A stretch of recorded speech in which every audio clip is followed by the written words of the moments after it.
When Troy thought of what it might be like, falling asleep the night before, to kill that animal, he imagined a version of himself physically transformed, more solid, a strong cut of jaw, brows, thick lines of concern, all his features suggesting the power it would take to stop a heart.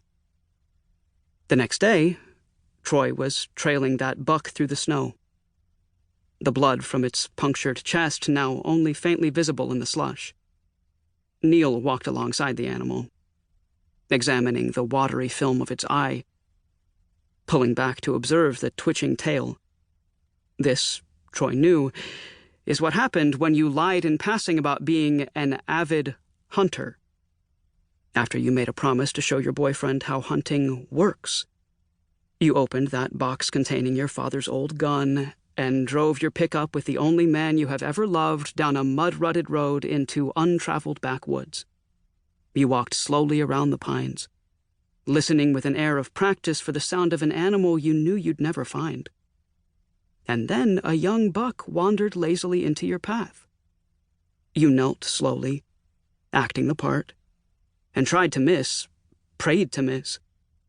And despite what Troy had read about how easily deer scare, how scarce the chance of even a sighting in Maine mid-February, the lone buck had turned its head as if in invitation, its ears pivoting toward the noise of his boot crunching the snow. He aimed slightly to the left and pulled the trigger. The sound startled the deer directly into the bullet's path, and it fell onto its side, tossing up a celebratory white plume of powder.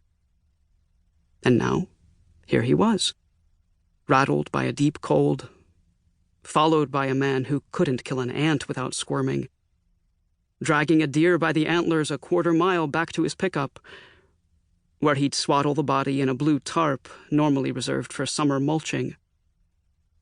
It didn't occur to Troy until after they'd reached the road that he could have found some reason not to take the buck.